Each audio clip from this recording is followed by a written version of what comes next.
Hey there, everyone. That sexy nerd is back again. And welcome back, everyone, to Lord of the Rings month.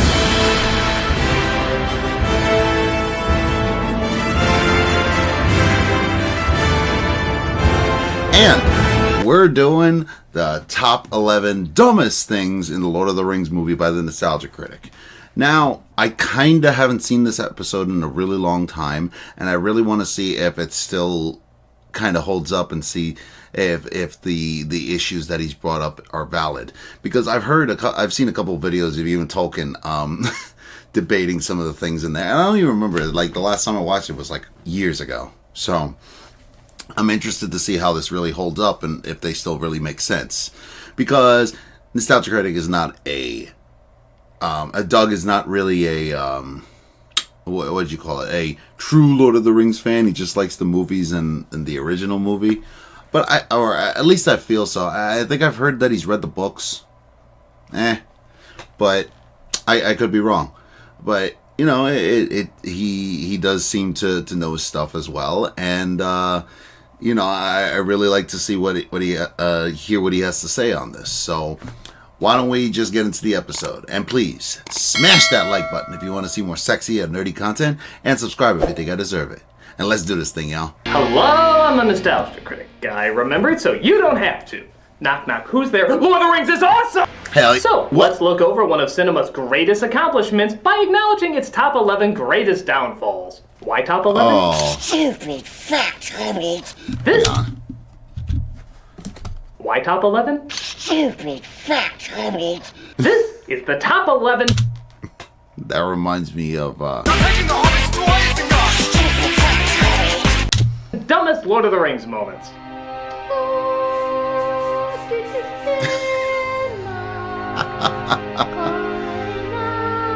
How could you be Number 11. Just letting Gandalf die. Yeah, kinda shocked nobody ever talks about this one. In the book, as well as in the animated movie, when Gandalf is facing the Balrog uses the whip to drag him down with him, causing Gandalf to shout, "Fly, you fools!" as he plunges to his death. Okay. Fly, fools! But in Fellowship, he hangs onto the cliff, most likely trying to make the line more dramatic. Fly, you fools! But the question is, if he's hanging onto the cliff, why is everyone just looking at him? Nobody thinks to run over and actually pull him up.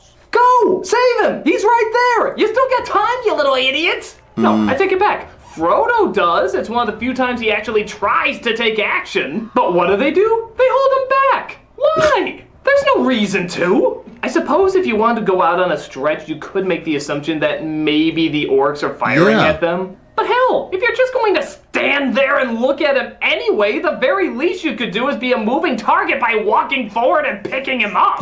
But, Boromir is like, No, he's gone. Bullshit I am, I'm right here! He's never coming I back. haven't even left yet. We must move on without I him. can hear every word you're saying. Remember, he told us to fly. Yes, fly forward and grab me, please. He will live forever in our I'd hearts. much rather live the real way. Our friend is gone. Oh, fuck this noise. Tell Bilbo I never liked him!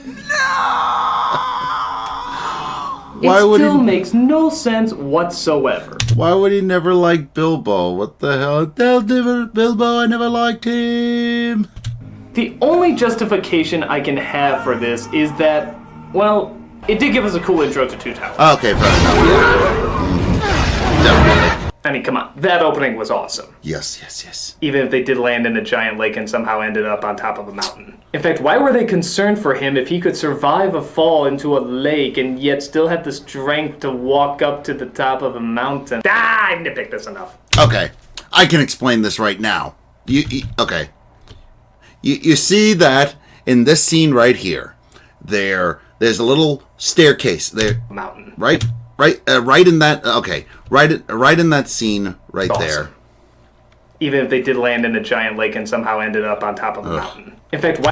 Okay, basically that scene right there where you can see that there's a little staircase coming up. Even Peter Jackson covered his damn bases. There's a little staircase that led up to the mountain. Now, when they fell into the water in there, I mean, apparently the water did not extinguish the flame, so that's the real question he should be asking. If they fell into a freaking body of water, then why didn't it extinguish the Balrog's flame? And I know it didn't happen in, what was it? In Shadow of Mordor? No, not Shadow of War. In Shadow of War, the Balrog also fell into some water.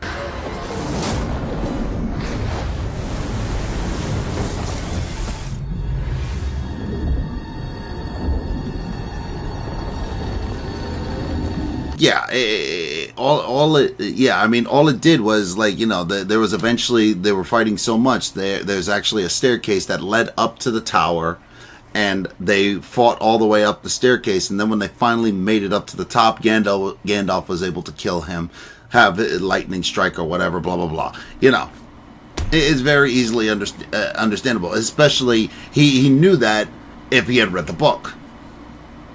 Why were they concerned for him if he could survive a fall into a lake and yet still have the strength to walk up to the top of a mountain? I nitpicked this enough. Because they don't know he's a Maiar. They don't know he's a Maiar, and he hasn't told them that he's basically a demigod. Well, why would he tell them that? He's basically fighting his equivalent, except I think the Balrogs are technically weaker than the Blue Wizards. Yeah, that's me nitpicking a lot, but still, I'm trying to defend it a little bit here. Fly, you fools!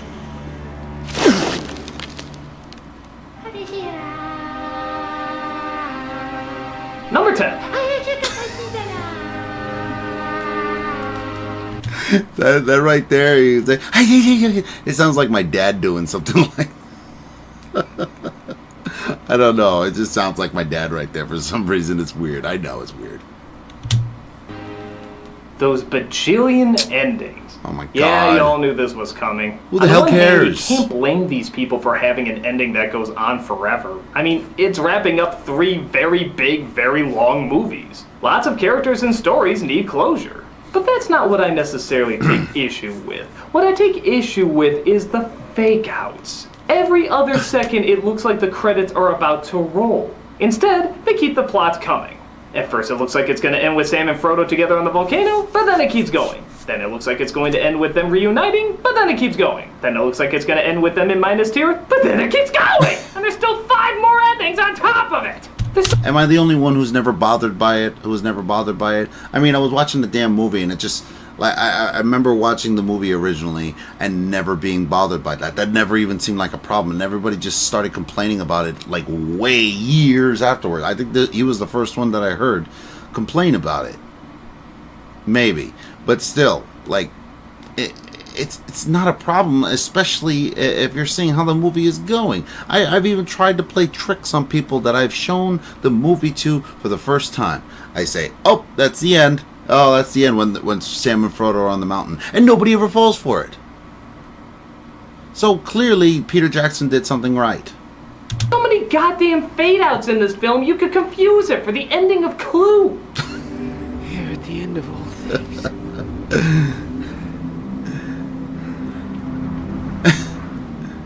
Come on.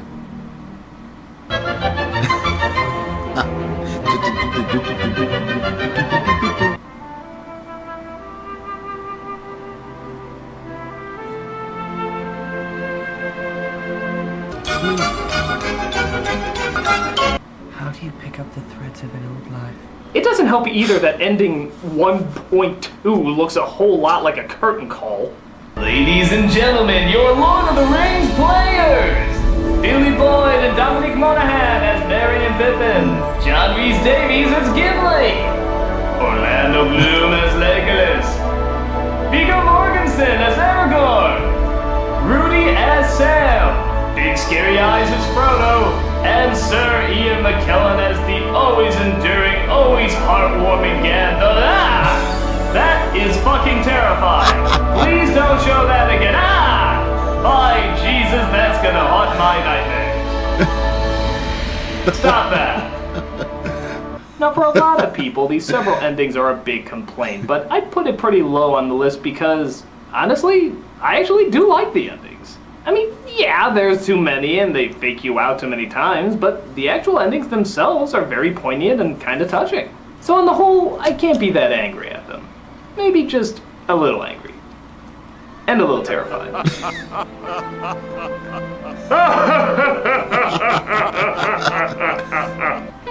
Like, the only thing I'll agree with them is that, yes, Gandalf's laugh is kind of terrifying. I think I see that in my nightmares.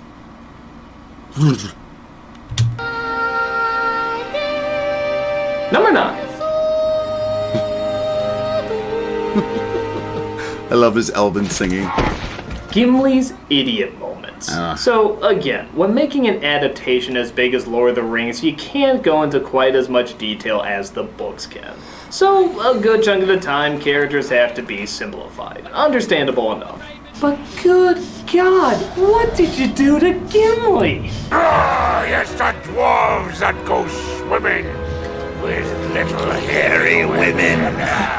At first, I he thought it was started funny. off okay. He was simple and emotional, but still had a sense of honor and dignity. Let them come. There is one dwarf yet in Moria who still draws breath. But as the movies went on, he just got goofier.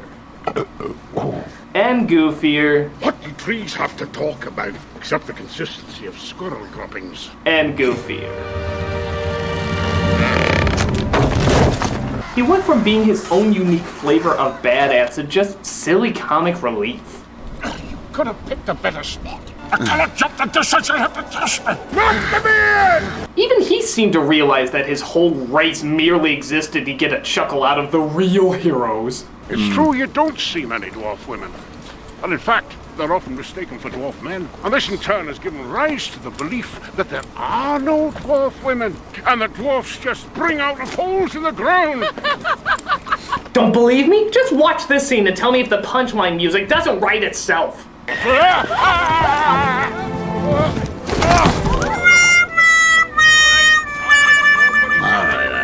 It's ironic that we would have to wait for a prequel to actually get a dignified dwarf character. But until that time, we only had Gimli as the dignified representation of the dwarf. Oh. Salted pork. Thank God he had his badass moments in there too, because if not, I think this would be Middle-earth's interpretation of dwarf blackface. It's a little tight across the chest. Salted pork.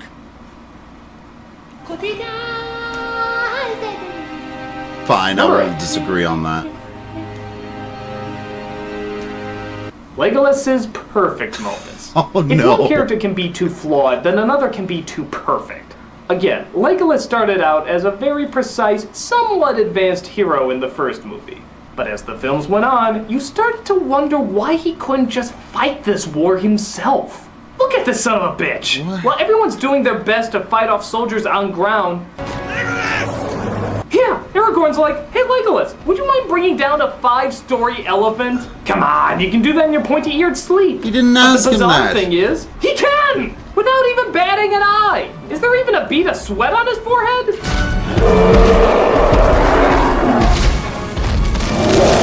I'm the motherfucking Why is it there was even still a struggle at Helm's Deep? At first it looks like all the humans are gonna have to fight, but then, look, they suddenly get an army of giant dinosaur elephant killers. This battle should be over in 10 minutes. Look at the scene from earlier. Their fighting skills seem too good to be true. Aha! We knew they would come at us in descending order from left to right, resulting in this cool-ass shot. Everything is coming up. Oh. But even with all these badasses on their side at Helm's Deep, even then Legolas has to show off by going shield surfing. I'm sure that was essential to taking out those 5 guys you could have just as easily killed walking down the stairs. Wow! Oh my god, that was awesome! In fact, I'm surprised Legolas didn't just end this whole war in one foul swoop. He's so freaking perfect, I'm sure he could do it. I don't... Legolas, a great evil is spawning in Mordor. That's a nice... Fear not, my flawed mortal friend. nice I shall handle this.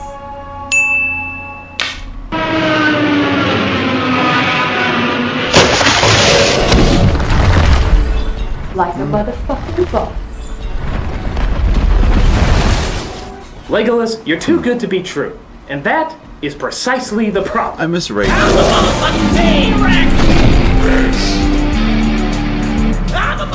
That still only counts as one. Yeah. Number 7.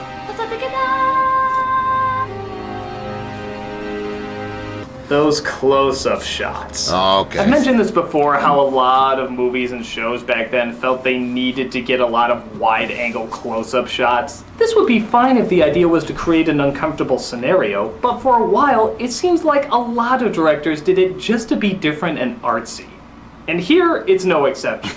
While this decision did tone down big time in the other 2 movies, and thank God for that, we had to put up with quite a lot of it in Fellowship of the Ring. And don't get me wrong, sometimes it's called for, like this scene where Frodo's about to put the ring on at the Prancing Pony, which, by the way, might not be the best name for a place like this. I look at the atmosphere and I feel more the decaying mule. But like it's... Don't you know freaking business practices? They're supposed to name it something inviting. I mean, there's a hole-in-the-wall place called AJ's near me, and yeah, you wouldn't get that place, get that impression just by that place, would you? Here, it's supposed to be a little off and uncomfortable, so the close-ups work. But come on, when Bilbo is just talking normally, do we really need to be this close? Even when Gandalf is saying goodbye, look at that! You can count the wrinkles under his eyeballs! How would you like it if I filmed conversations like this? Hey Malcolm, did you hear they might be getting a new judge for American Idol? Yeah, I heard they might be getting a new host too. Oh really? You mean they're getting rid of, what's his name? Yeah, what is that guy's name again? Seacrest? Is it Seacrest? Is he safe? I know we're supposed to feel close to the characters, but good God, we don't need to be this close. Is it secret? Is he safe? So what? Never bothered me. Number 6. Denethor. Just Denethor. What's wrong with If there's any Denethor? character I think was more over-the-top simplified in these movies, it's this one. And I know a lot of you may disagree, but I got some serious issues with this guy. Everyone describes him as a Shakespearean villain, being very complex and very sympathetic. Well, I'm glad you guys saw that, but for me, I just saw a crazy asshole. The whole time he seems to have just 2 settings, extreme jerk or extreme nutball. Yeah, when he's not frowning or slobbering or shaking his head screaming, that leaves very little room to actually feel sorry for him. Which I'm told is the intention they were going for. You will not take my son from me! The line has ended! Gondor is mine! Abandon your post! Leave for your life! It looks like there was supposed to be a real tragic element to him. Like, he used to be a dignified steward and has gone mad with power. Yeah. But there's just so little dignity you can see in this guy. And I know the idea is that he's supposed to have lost all his honor, but you're supposed to give some idea that there was some honor there to begin with. But And you don't. There was a scene that they do. Like, what was it? There's that scene where what's his name? Where he's saying like, hey, like, you know, I shall not forget it. No, that will I reward. That, you know, that whole scene where he's honoring one of the Hobbit kids. I don't know. I can't. Pippin or Merry. God, I can never remember which one.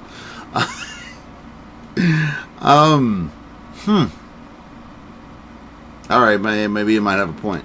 Really get that. The only time the guy actually had sympathy from me was when he found out about Boromir's death, and oddly enough, when Pippin is offering his services. Pippin. Okay. Until my lord release me, or death. And I shall not forget it, nor fail to reward that which is given. Yeah. He does actually seem thankful and somewhat kind in this brief moment. And I'm not saying we need a ton of that, but we just need more than what we got. Why? No, we need obvious symbolism to show that the decision makers in their ivory towers don't understand the fragility of life. I mean, to be fair, how much of that do we even get in Lord of the Rings? Like, look at that. Like, when was there, like, can you name anybody else who was in power that was actually a complete asshole? You can't even see that Theoden was, because even though he was being controlled by Saruman. So you needed a person like that, especially to intensify the damage that is going around with the attacks. Remember also he's stressed out because of the fact that, you know, his king, or whatever the hell he is, even though he doesn't sit in the damn chair, what is going to be lost. Especially since Aragorn is also there. Remember, he's like, I will not bow to this ranger from the north. So think about all of the things that is going through his head. Mist and shadow, cloud and shade. Screw you, I like this part.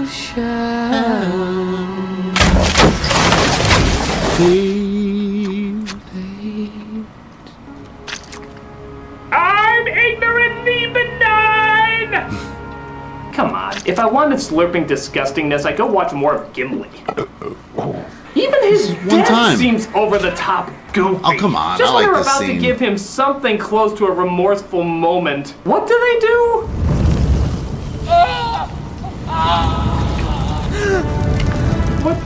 What? This isn't Lord of the Rings, it's a fucking Itchy and Scratchy cartoon. I like that. All I gotta say is, if you were looking to create a sorrowful Shakespearean villain, my guess is you need a little bit more dignity than this. We'll be back in a bit. Until then, let the emotional weight of this scene sink in. Hey, I can see them filming Hobbit Part 12 from here!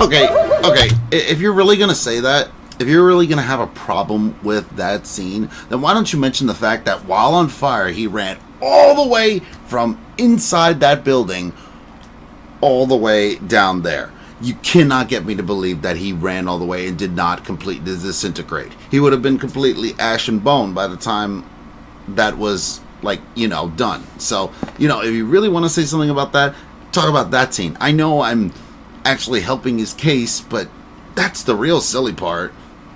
Hey, I can see them filming Hobbit Part 12 from here! Fat men can burn.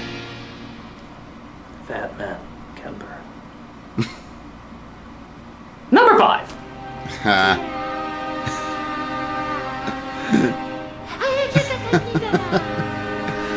Oh. I'm not dead.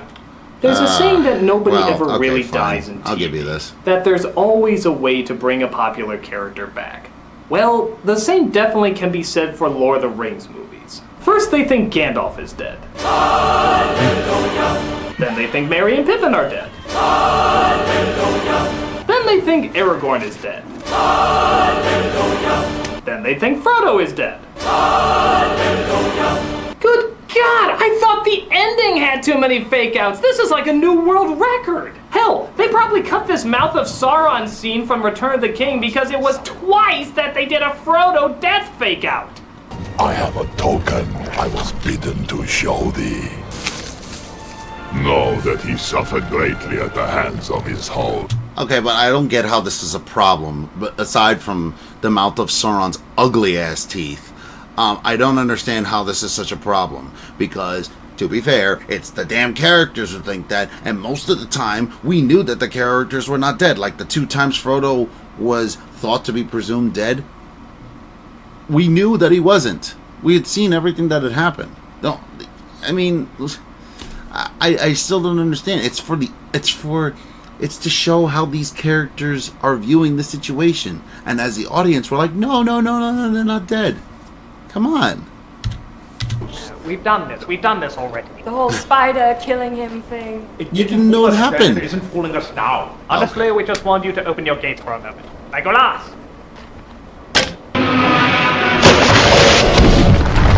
Actually, that makes a little bit more sense. Counts as one.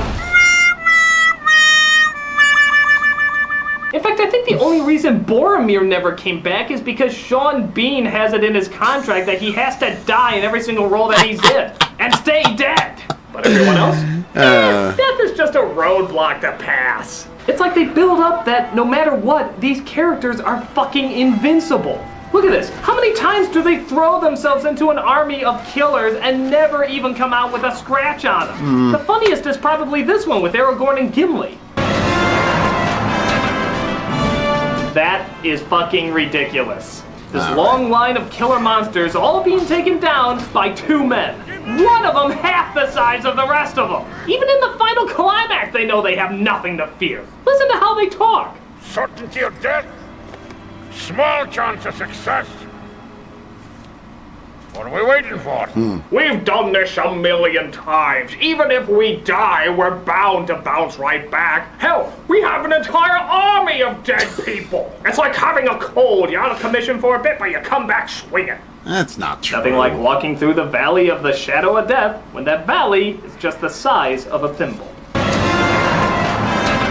That is fucking ridiculous. Fine, I'll give you that.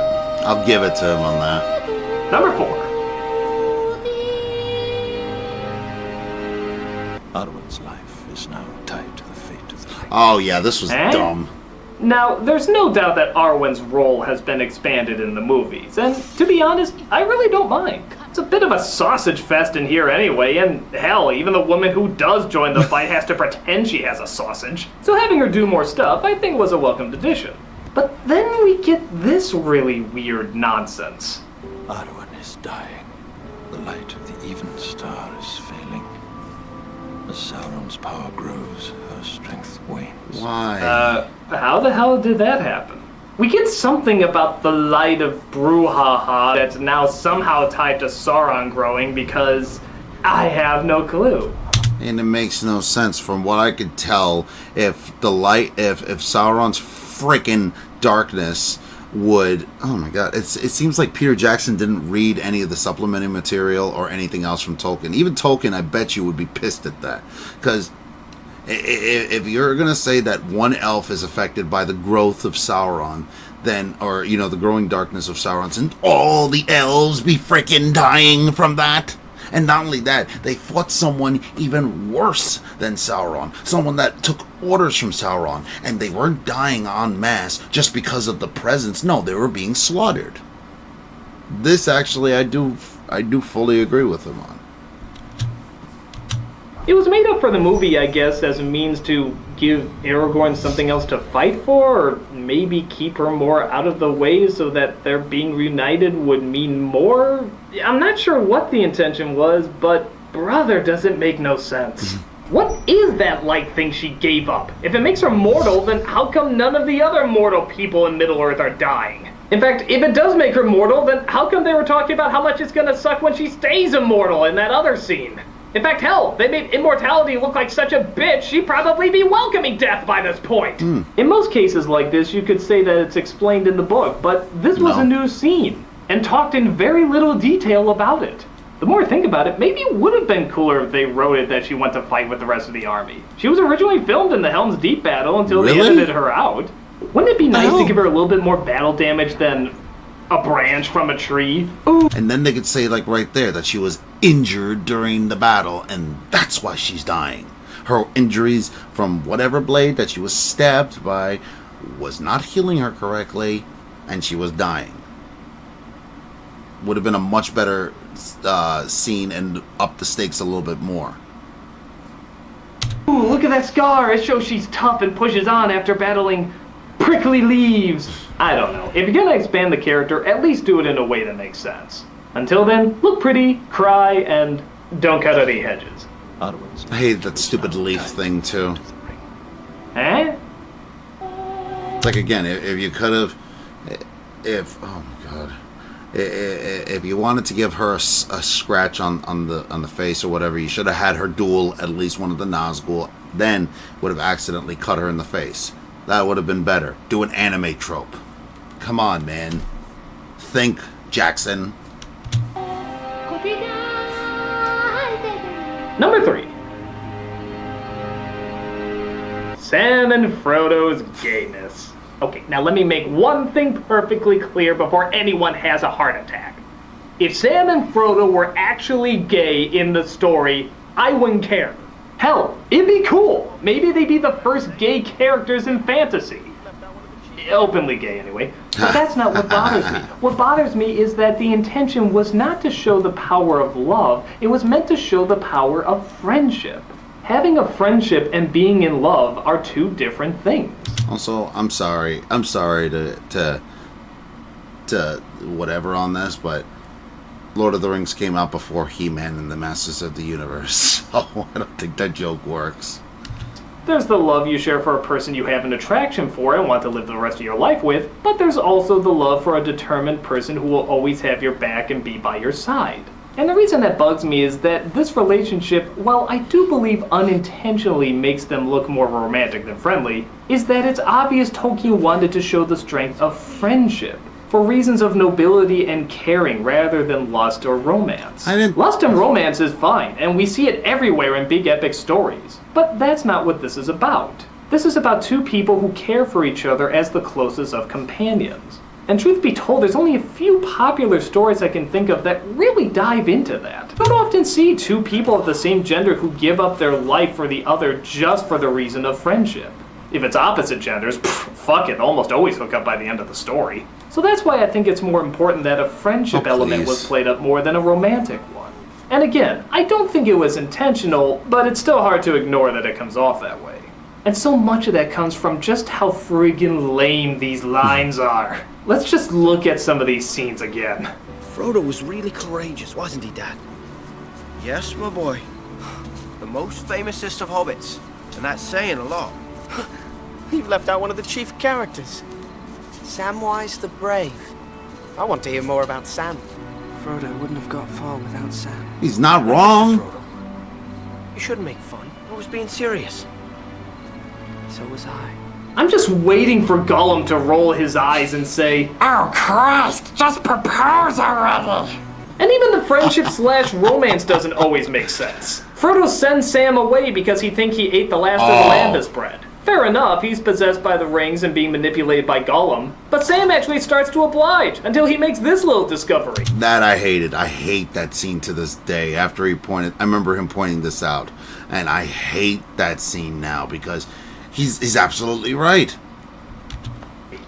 What exactly is he supposed to realize there?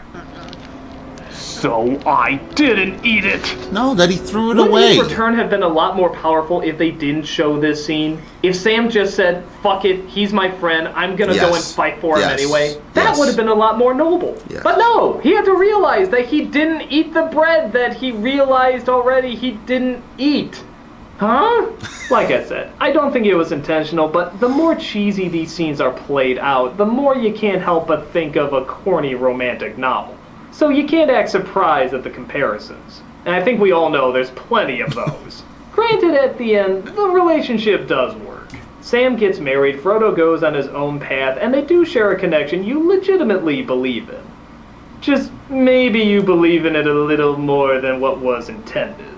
I can't carry it for you. But I can. Oh, come on. Yeah, I forgot to cut the "and I." Number 2. Sarah... who?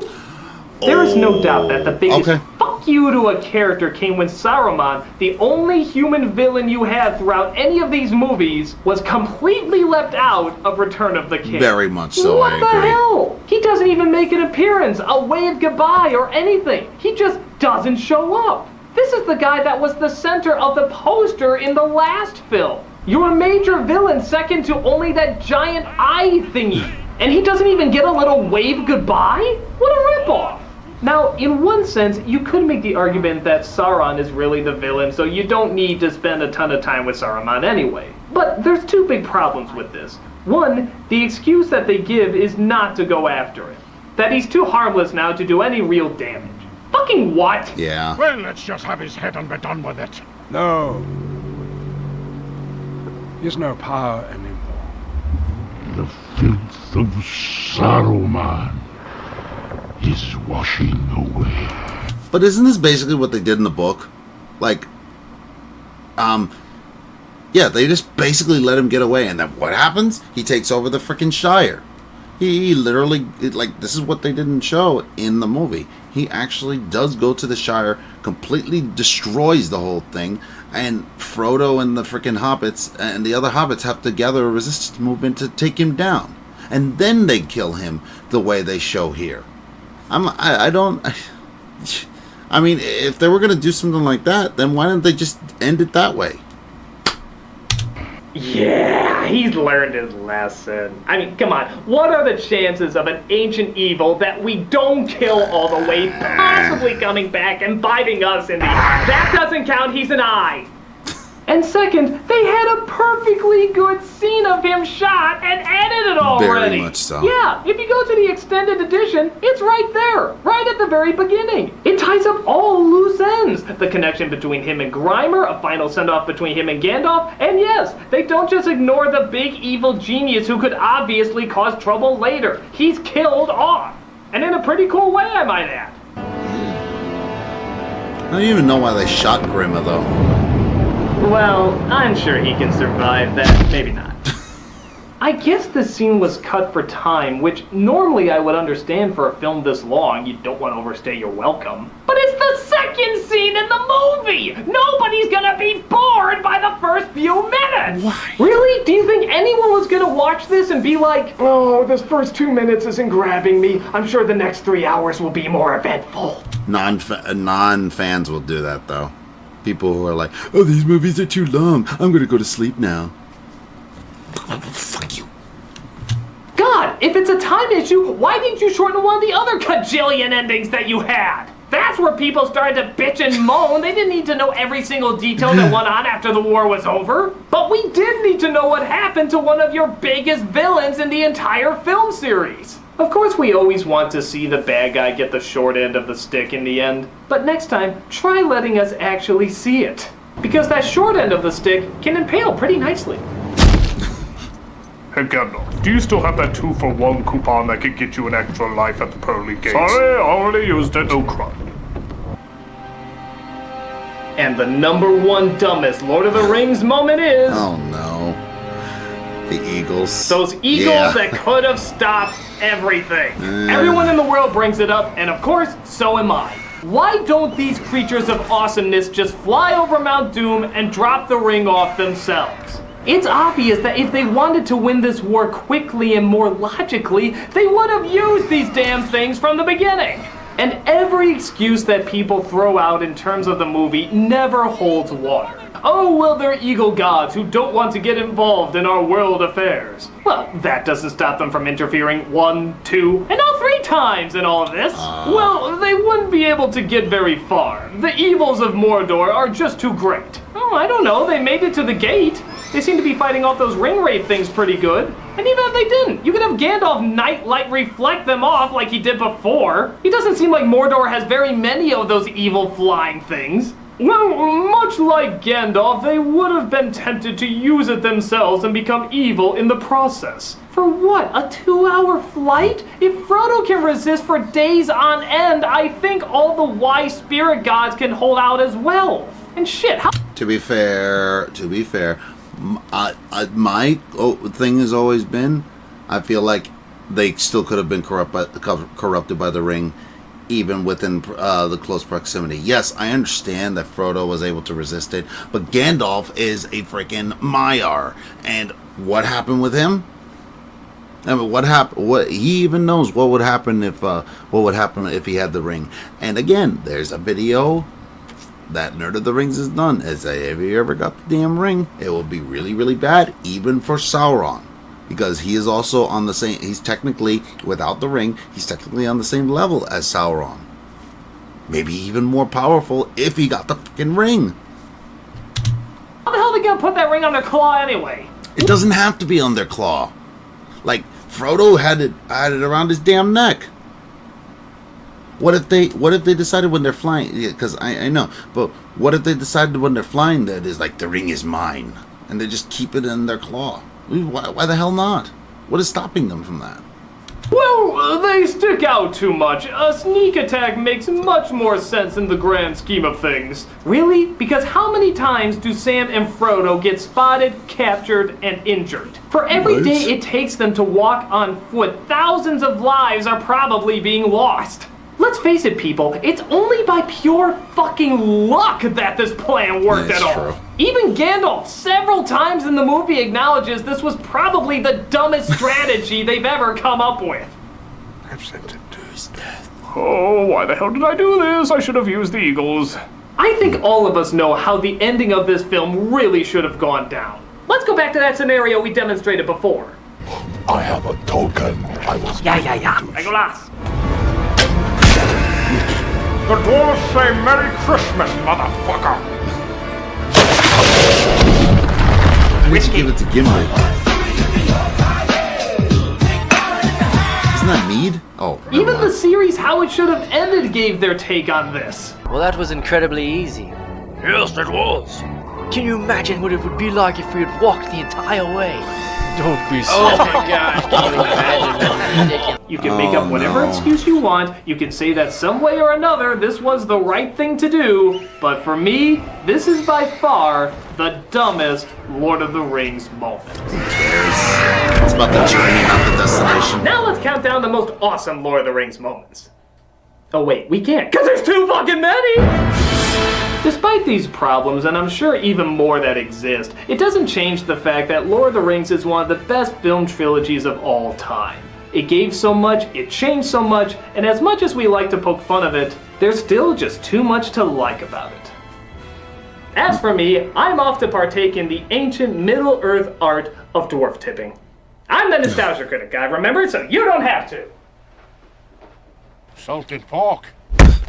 Okay, fine. He's still a little bit right on a lot of those, but some of them, yeah, some of them I have issues with. But the Eagles, he's pretty much right on that. But like I said, I still think there might be some issue with that. But then again, this whole thing could have just been like Gandalf just didn't think to use them, or even they didn't think to use them. But why? Yeah, but why didn't they volunteer themselves? Oh man, the more I think about this, the more it falls apart. But again, it's about the journey, not the destination. So anyway, I want to ask you guys, do you guys want me to do old versus new, the old versus new episode, or we could start with or we could do 2 episodes from Nerd of the Rings. I'll pick the next one, but if you want to see if you want to see Sauron or Morgoth, let me know which one you want me to do. I really love this kind of stuff, despite the fact the damn Eagles would have been instrumental in ending the ring. Fine, but still. Let me know what you guys think about that. And let me know what you guys think. Or if you guys can actually come up with an argument as to why the Eagles were not able to take the ring to Mordor. I'd love to hear it, because I swear there must be a better thing like that. I mean, I think even Tolkien gave his take on that. He asked me in the letter why they didn't just fly the eagles into Mordor, and I told him I get this same question. The people run into me at the pub and ask why didn't they just fly the eagles to Mordor? It would have made the quest a whole lot easier. And I told him the same thing that I'm telling you right now. Shut up. Let me know in the comments, guys, by the way, if you have what your favorite Lord of the Rings moments are. And do you think the Nostalgia Critic should do an awesome Lord of the Rings moment countdown? Because I want to see that list. I've always wanted to see that list ever since I first saw this episode. But anyway, please smash that like button if you want to see more sexy yet nerdy content, and subscribe if you think I deserve it. And I'll see you on the next episode.